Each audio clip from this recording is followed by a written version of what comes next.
Hi, my name is MB Despenza, and I'm the author of Little Miracles of Katrina and of Miracle of the Meow. Well, Miss Despenza, it's a pleasure sitting with you here this afternoon. Well, thank you. It's been a long time coming. Uh, since I read the book, I've just been excited about the opportunity to interview you, even before I asked. So when I asked you and you said, yes, we can do this thing, you can imagine how excited I became then. Well, thank you. So let's just jump right in and talk about what was the incentive and what made you write Little Miracles of Katrina. Wow. I've always wanted to write. I wanted to be a journalist when I was young. I didn't get a lot of encouragement from my family.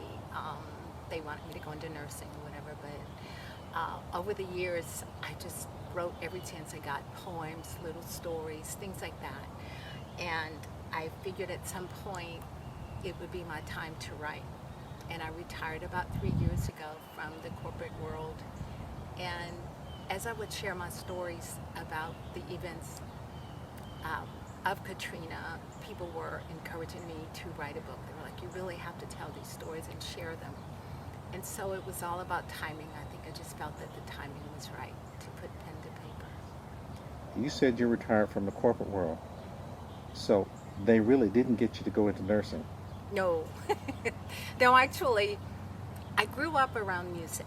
My grandmother owned a bar and lounge and a hotel and apartments, and everybody there, they were all musicians, singers, artists, that kind of thing.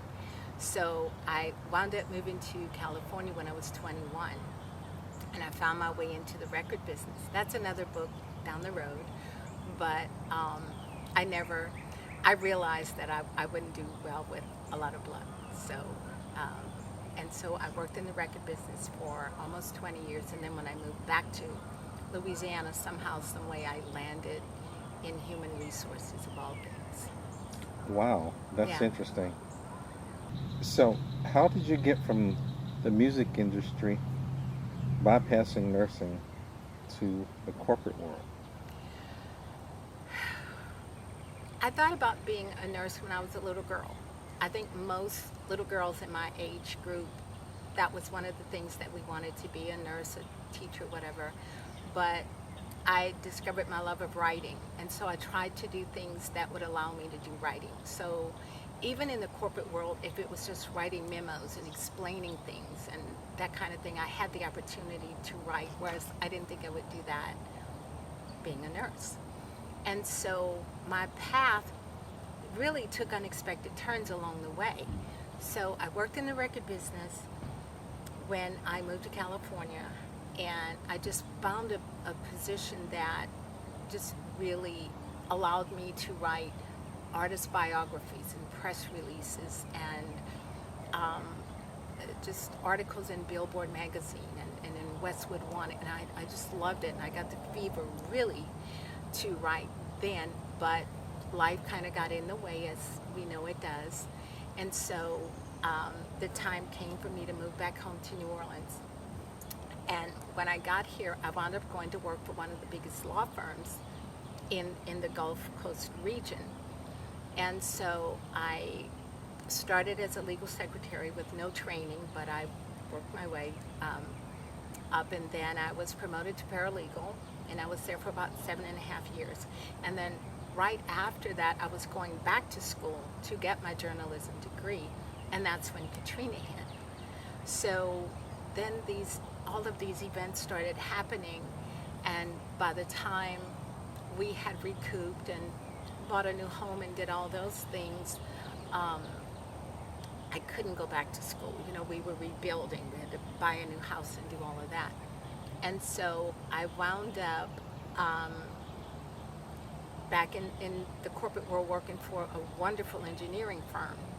And I worked there for about 14 years, and then I retired. But along the way, I what I learned from being a paralegal was the power of the written word. That was the one thing that I really, well, I took away many things from there, but that was the one thing. It's like when something is in writing, it has power. And so I would tell people all day long, oh my God, you guys, you have no idea what I went through after Katrina. But it was time to put it on paper. And so, So the bottom line is that you've been writing practically your whole life, but not in the way that you wanted to or expected exactly. to. So you have the gift of writing, Thank you. and those jobs allowed you to hone those skills. Yes. So when it was time to write your book, it was just a matter of picking up the pen. Not exactly, because when I was in corporate America, now bear in mind, I'd come from the record business where everything was creative and you just told these big stories. So when I got in corporate America, it was like, can you just shorten your memos or your emails just a little bit? Because I would want to tell the whole story of why someone shouldn't be late every day. I would break it down to, minutes lost of production per week or whatever, and I would tell the story. So over the years, I learned how to minimize my memos and kind of stick to the facts and just tell the basics. So when it was time for me to write, I had to go back the other way, because my writing would be, she walked in the door, period. It wasn't, as she sauntered through the door with her hair billowing in the wind or whatever. I had to relearn that because I'd done it for so many years, but to survive in corporate America, I had to learn how to tighten it up.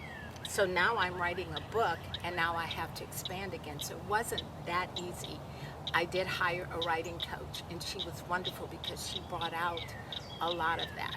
She would say, I need to see what you're telling me. I don't just want to read it. I have to feel it. I have to be there with you. So along the way, and hopefully most people that read this book will see what I saw as I went through my experiences. Well, as I read the book, I could feel the tension in the air. When you talked about the Superdome, I could almost smell the stench from the Superdome as you described it. So your writing coach did a good job in terms of helping you come back to that descriptive writing. And I think when you started writing and just closing your eyes and visualizing what you saw and what you smelled, it was easier to put it on paper. Yeah, for sure. Well, good. So let's just talk about Katrina for a minute. I did a little bit of research, and the most damaging hurricane to hit the U.S. was in 1900, the Galveston hurricane, and 8,000 people lost their lives. Katrina was number 2. Katrina had a property damage of $125 billion. And then, number 3, believe it or not, was Hurricane Maria in 2017 that hit Puerto Rico. So, does Maria strike a chord for you? I had nothing to do with that. Wow. Famous last words. I didn't do that. Yeah, I remember when that hurricane hit, and I thought, God, of all the names, had to be mine. Of all the gin joints and the whole 9 yards. Okay. But, yeah. And Katrina, like, when people talk to me and I'll tell them my story, they say, oh, you were lucky because you were able to evacuate and you had family outside of the area. But believe me, any and everybody that went through Katrina suffered some form of PTSD. Some a lot milder than others, such as myself. But when I think about what life was like pre-Katrina, it's almost like 9/11. People think about pre-9/11, post-9/11. There was their world that they knew it, and now it's never going to be the same. And that goes for Katrina, because my sister and I are very close, and we lived about maybe 2 miles, maybe 2.5 miles from each other. And we would get together every week, or she likes to cook, I like to cook. So, she'd call and she'd say, girl, you got to come over and taste this pound cake. I put condensed milk in it instead of regular milk. Oh, it's so good, you know, and I would just jump in my car and go right over it. And now it's like we've got to make appointments to see each other, you know, and so we lost something there. Just the security of knowing that your home is always going to be there, you know, everything you invested in and that kind of thing, and one day it could be gone. You know, we were lucky in that we didn't lose any family members, but I didn't know where my sister nor my brother were because the cell phones were down. And that was agony. I mean, it was not knowing. And so many people went through that same agony. When we, excuse me, when we got back to our house was 2 stories. We experienced 38 inches of water. So it was funny, we had a counter, and then we had a counter that was about 1 foot up. Everything on this counter was just completely destroyed. Everything up there was still good, more or less. But just, So did your sister leave New Orleans? oh, absolutely. She was in Lake Charles. Okay, so Yeah. she moved to Lake Charles? Oh, no. She still lives in New Orleans, but she evacuated to Lake Charles. Okay, right. Yeah. Because you said you lost that 1.5 miles between the two of you. Because she now lives in New Orleans and I live on the North Shore.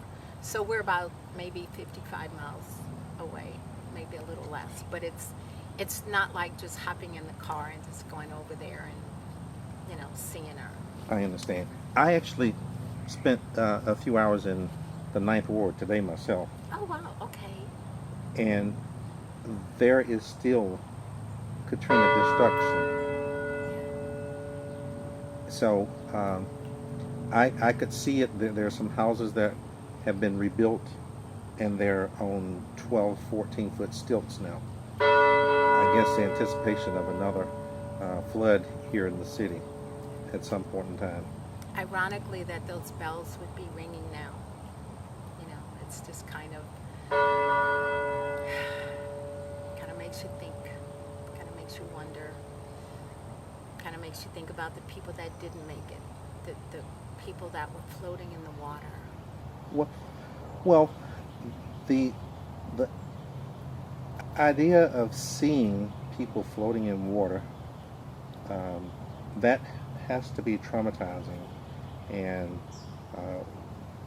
especially if you thought that some of your loved ones were someplace else floating in the water. But thank God for you, you didn't lose any of your people. But you didn't know that until days, weeks later. Yeah. Now, how I found out my brother was alive was because he was up near Baptist Hospital and he was filmed. I can't find that film anywhere. My sister and I saw it like one and done. He was helping people get on like these little boats, elderly people, and they were taking them to safety. And so my sister saw it first, and I didn't see it at first. And then later that day, I was like, oh my God, that is Tony. So, but yeah, that was how we knew about him. So let's talk about the book some. You capsulized essentially 3 weeks of activity in this book? Well, 3 weeks, but then 20 years later, there were 2 more, what I call Little Miracles, that related to Katrina. Okay. Well, actually 19. So, but there were 5 events that happened that let me know that I was not alone during those weeks, during those days and weeks, because there was a part of me in one instance where I was determined to take this action, and there was something spiritual, literally, that moved me to take another action, which wound up being very positive. And then, sometimes you're hesitant to say you heard voices, but it's not really that you're hearing that voice, but you're remembering the voice of someone that you knew and loved, and you're feeling what they want you to do. And in these instances, these things really happened, you know, and there were people with me in these events, and they're like, do you believe what happened? And I'm like, I believe anything when it comes to that, because I do tend to be very spiritual. But, and just when I thought the miracles were over, you know, fast forward 19 years later, these other two events occur that were related to Katrina. It's like, wow. You know, that's all I can say. It's like, wow. So the one message I guess I'd like to give people is please keep an open mind, because you're not on this earth alone. Whatever you might believe, whether you believe it's the stars or karma or the universe or the moon or God or whatever it is, because I think that when people start feeling hopeless, that's when they would be prone to, you know, things like suicide or just not ever caring about their lives again. But tomorrow, just like tomorrow can turn around and take your house away, it can turn around and give you something really, really good. You know, something worth your staying around, or, you know, worth your taking a different path in your life. And that's kind of the message. I was nervous, but when I got the books in the mail, I just kind of held it. I'm getting a little emotional. But it was like, this is your lifelong dream. And now it's come to fruition. And in a very big way, because I could have written about a lot of different things, but I was led to write that book. From what I understand, that the most successful first time writings are basically things from the heart. The Danielle Steels who make up stories, I think that comes with a good bit of practice. But those first time writings are about getting those feelings out and getting them on paper, and then sitting back and reflecting. You know, sometimes I keep it on my desk, and sometimes literally I'll just flip it open and just read a page, and I'll say, you did that. And it's pretty good. But I tend to I tend to be more humble than not. So I'm like, I think it's good, but I hope that the reading public and you two guys think it's good. Hey, whoever thinks it's good, I'm happy. I guess that's the flyover that we needed for confirmation. I having read the book myself, I really felt like I was in the midst of all the activity when I was reading it. From the scene at the Superdome, to going through the various checkpoints, getting passed by without really any real scrutiny into those trouble zones. So all of those things, as you recanted them in the book, I could see and feel the tension between you and the officers that you encountered, between you and the Morans when you finally got them picked up. So I could see all of this as I read through the book. Good. Well, thank you. Thank you so much. So we're coming to the end of our time here. Is there anything that you'd like for our readers to think about? I know a minute ago you said don't give up, but is there anything else you'd like to tell the readers about this book or the other books that you've written? Okay. Little Miracles was it was written because of divine intervention. And like I said, whatever you believe, I'm not the poster child for the Catholic Church by any stretch. But I do believe, well, I guess the biggest message is like, and I have that in the earlier part of the book, people are so quick to accept big miracles. Miracle of the Hudson, things like that. Oh yeah, that was a miracle. But when it happens to them, I think sometimes people think that I'm not worthy of God creating a miracle for me. And yet he does it every day, all day. And I've had Little Miracles since the writing of this book. So things happen. In fact, with even the next book that I'm writing, but that's not going to be in the book. But it's like these things that happen, and you can say, yeah, it's coincidence, but you can also say, you know what, God did that for me. So now, since you mentioned it, so this is my first children's book, and it's called Miracle of the Meow. And the reason I wrote that was because chapter 7 has and I don't want to give away all the stories, but in chapter 7, that was the chapter that I wanted to take to hospitals, to read to children with cancer, to read to kids with, leukemia, to try to instill in them, when they're losing their hair and they're losing weight, that don't give up because miracles are possible. But I knew that Little Miracles was really an adult book. Mm-hmm. And so I took chapter 7 and I turned it into a little children's book. And I actually just finished my second children's book, which is also based on rescuing a second animal. So I took a quick glance at Miracle of the Meow. Okay. When you told Black Cat that you would be coming back, you said, I think, in 2 days. Mm-hmm.